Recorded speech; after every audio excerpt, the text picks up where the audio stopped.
Bab 561. Diupload oleh Baca Suara. Jangan lupa like dan subscribe, agar kami makin semangat upload lebih banyak. Item Transformation. Skill yang dapat dipicu, jika mineral legendaris, Pavranium, dimiliki. Ini mengubah Pavranium menjadi bentuk dan kinerja barang tertentu. Asteris itu hanya dapat berubah menjadi item yang telah Anda pelajari, cara membuatnya. Asteris durasi transformasi adalah 3 menit. Setelah transformasi dilepaskan, Pavranium akan kembali ke bentuk aslinya. Biaya skill mana, tidak ada. Waktu cooldown, 6 jam. Itu adalah kekuatan yang diperoleh Grid, sebagai imbalan untuk membuat item legendaris ke-15. Itu adalah skill yang memaksimalkan nilai Pavranium. Sejauh ini, skill itu telah digunakan untuk mereproduksi myth yang diberi peringkat Levi's Spear. Sekarang, dia menggunakannya untuk mereproduksi Red Phoenix Bow. Pakmas Swordsmanship tidak memiliki keterampilan area luas dibandingkan dengan kelas tempur lainnya. Red Phoenix Bow adalah item yang bagus untuk mengatasi kekurangan ini. Tentu saja, tidak mungkin untuk sepenuhnya mereproduksi Red Phoenix Bow yang diberi peringkat myth. Prasyarat untuk mitos yang dinilai Red Phoenix Bow adalah Red Phoenix Breath. Sebagai esensi dari dewa, itu tidak dapat direproduksi oleh Pavranium. Red Phoenix Bow yang direproduksi Grid adalah yang diberi peringkat legendari yang ia berikan kepada Han Seokbong. Fly Up. Fly Up. Memanggil salinan Red Phoenix. Cloning Red Phoenix akan memberikan kerusakan atribut api ke semua target dalam jarak 300 meter dari tempat yang dipanggil. Damage-nya adalah 600% dari total attack power summoner. Konsumsi mana, 3000. Waktu cooldown, 24 jam. Itu adalah efek yang sangat lemah, dibandingkan dengan Fly Up, yang melekat pada Red Phoenix Bow yang diberi peringkat myth. Jangkauan serangan terlalu buruk. Red Phoenix Bow yang diberi peringkat myth menyerang semua musuh dalam bidang pandang player. Sementara busur yang diberi peringkat legendari, memiliki jangkauan serangan 300 meter. Tapi, 300 meter bukanlah jarak yang kecil. Skill area luas dengan berbagai macam itu, sebenarnya sangat langka. Tidak masalah, jika ini bukan Fly Up. Dari Red Phoenix Bow yang diberi peringkat myth. Fly Up yang diberi peringkat legendaris. Akan digunakan. Itu adalah keterampilan area luas yang luar biasa. Selain itu, Fly Up, yang diberi peringkat myth juga punya keterbatasan. Sulit untuk mengerahkan efek penuh, ketika visi pengguna dibatasi. Dalam hal stabilitas, Fly Up, yang diberi peringkat legendari dinilai lebih baik. Itu lebih efisien. Namun, kerugiannya adalah jika dia menyerang semua target dalam jangkauan. Dengan kata lain, itu tidak membedakan antara teman musuh. Tapi sekarang, hanya ada musuh di sini. Mereka semua adalah musuh, kecuali bagi penduduk Bairan. Fly Up. Ki. Panah White Phosphor ditembakkan pada saat yang sama oleh Grid dan God Hands, meninggalkan Red Phoenix Bow dan melonjak ke langit. Pada saat yang sama, teriakan burung terdengar di seluruh Bairan dan 2 burung Red Phoenix muncul. Burung-burung dikelilingi oleh api, ukurannya sebesar rumah. Para prajurit Eternal jatuh dalam kepanikan, ketika mereka melihat burung-burung raksasa menghalangi matahari. Phoenix. Grid memanggil mereka. Tidak ada batasan untuk kekuatan Grid. Mengepak. Burung-burung di langit mengepakkan sayapnya, dan api jatuh ke tanah. Duke Luciliff merasakan bahaya dan meneriaki para prajurit. Menyebar. Itu untuk meminimalkan hilangnya pasukan. Tapi, jumlah pasukan yang besar, merupakan kerugian. Bairan penuh dengan tentara Eternal. Tempat itu terlalu sempit untuk meloloskan diri. Sebelum mereka bisa bergerak beberapa langkah, tubuh mereka bertabrakan, kaki mereka menjadi kusut, dan mereka pingsan. Pengeboman bola api dimulai di atas kepala mereka, sementara mereka terjebak di jalanan dan tidak berdaya. Pepepepeok. Aek. Ini adalah jeritan para korban. Para prajurit yang terbakar oleh nyala api, bahkan tidak bisa berteriak, ketika mereka berubah menjadi abu. Sebuah pemandangan, di mana ribuan tentara menjadi sasaran bola api yang jatuh. Orang-orang mulai berkeringat, karena pemandangan yang luar biasa. Para mage juga.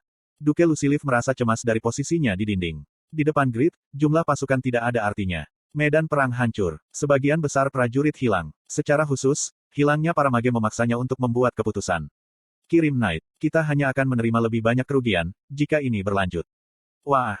Akhirnya, pertempuran yang sebenarnya dimulai. Sekitar 5.000 Knight pada pertengahan 200-an menyerang Grid. Duke Luciliff tertawa. Mereka berbeda dari para prajurit.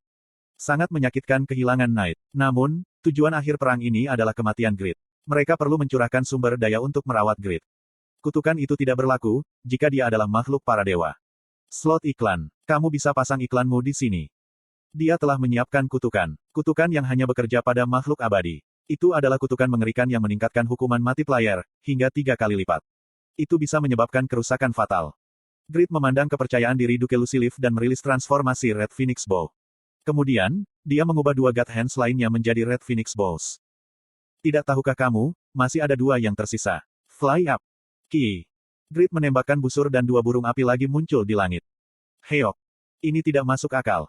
5.000 Knight yang mendekati grid, segera berhenti di tempat. Rasanya seperti mimpi jika keterampilan yang kuat, digunakan 2 kali berturut-turut. Hindari itu. Para Knight mulai melarikan diri di antara para prajurit. Mereka menggunakan tentara, sebagai perisai untuk melindungi hidup mereka. Tapi, fly up, itu menyerang semua target, dalam rentang tertentu. Menggunakan orang sebagai perisai, tidak ada artinya. Kurururung. Bola api yang berhamburan seperti hujan. Kuaek. Para Knight dipukul oleh bola api yang terbakar, dan berteriak ngeri. Tapi, Knight adalah Knight, karena suatu alasan. Sebagian besar dari mereka tidak mati, karena serangan itu. Sebagian besar dari mereka nyaris tidak hidup. Tapi, pasif tersembunyi, God Command, telah mengatur ulang cooldown fly up. Jika digunakan kembali dalam 3 detik, tidak ada sumber daya yang akan dikonsumsi. Masih ada satu yang tersisa. Ki. Red Phoenix muncul sekali lagi. Para Knight tidak bisa mengerti dan berteriak. Ini tidak mungkin. Itu adalah tangisan yang penuh dengan kesengsaraan dan angan-angan. Mereka berubah menjadi abu dari bola api. Itu adalah saat, ketika para Knight yang sombong dari kerajaan Eternal dihancurkan. Duke Luciliff tertegun, saat dia kehilangan kekuatan utamanya dengan sia-sia. Ini tidak masuk akal. Tidak ada cara bagi seorang Grid Mage untuk menggunakan mantra sihir besar, secara berurutan. Kekuatan Grid tak terbatas. Duke Luciliff dipenuhi dengan keraguan dan ketakutan. Dia takut, dia benar-benar akan kehilangan 100.000 pasukan, karena Grid. Tidak, benar-benar tidak. Duke Luciliff dan 100.000 pasukannya tidak bisa dihancurkan, hanya oleh satu musuh. Dia akan dicap sebagai orang yang paling tidak kompeten, dalam sejarah benua barat. Duke Luciliff perlu menghindari situasi ini, dan memutuskan untuk membentuk kelompok elit. Baron Duka, Earl Carrion, Earl Red, Marquis Bera, sekarang giliran kalian. Mereka adalah swordsman dan mage yang memiliki kekuatan terkuat. Para knight dan tentara yang mereka asuh sangat baik, dibandingkan dengan kerajaan Eternal. Duke Luciliff percaya mereka akan dapat membunuh Grid. Bahkan, jika mereka menerima kerusakan. Namun, di mana semua orang? Mereka tidak bisa dilihat sama sekali. Kebingungan memenuhi mata Duke Luciliff. Itu sudah cukup untuk membuatnya gila. Apa yang kita lihat sekarang? Jishuka memanggil Red Phoenix di atas Patrian. Para ahli dari seluruh dunia dievaluasi sebagai item quest. Kekuatan dari seorang pemain begitu kuat, sehingga itu harus menjadi kekuatan yang hanya bisa digunakan selama quest perang kerajaan Eternal. Tapi sekarang, mereka menyadari jika mungkin bukan itu masalahnya. Busur yang memanggil Red Phoenix. Grid punya beberapa dari mereka. Grid dapat memanggil Red Phoenix 5 kali berturut-turut. Meskipun, itu lebih lemah dari Phoenix yang dipanggil oleh Jishuka. Tidak peduli seberapa lemah Red Phoenix memanggil, bukankah kemampuan memanggil Grid tampak jauh lebih kuat dari Jishuka? Aku setuju. Tampaknya sebanding dengan Meteor, yang merupakan mantra kelas tinggi yang dikabarkan. Apa yang dilakukan Grid setelah kompetisi nasional? Bagaimana dia menjadi begitu kuat dalam waktu yang singkat? Jangan mencoba memahaminya. Apakah kamu melihat betapa mudahnya dia mengalahkan para vampir? Dia adalah Raja Dewa Gamer. Saat ini, aku berpikir jika kandidat untuk memenangkan kompetisi nasional ketiga adalah Korea Selatan dan Brasil. Memanggil seekor Phoenix saja akan mengakhiri perang. Sekarang semua orang tutup mulut. Grid yang mengutuk itu diam. Para penonton di seluruh dunia mengagumi pemandangan itu. Grid memanggil 5 Red Phoenix berturut-turut, dan menghancurkan lebih dari 10.000 pasukan. Apakah ada pemain yang mampu menghancurkan 10.000 pasukan dalam sekejap mata? Orang-orang mulai berspekulasi. Hanya Grid yang mampu melakukan ini, bukan Kraugel. Dasar untuk itu adalah sebagai berikut. Kita tidak boleh mengabaikan satu hal. Grid belum menunjukkan sebagian besar skill yang ia gunakan selama kompetisi nasional. Grid masih belum sepenuhnya mengungkapkan kemampuannya. Benteng Akaru.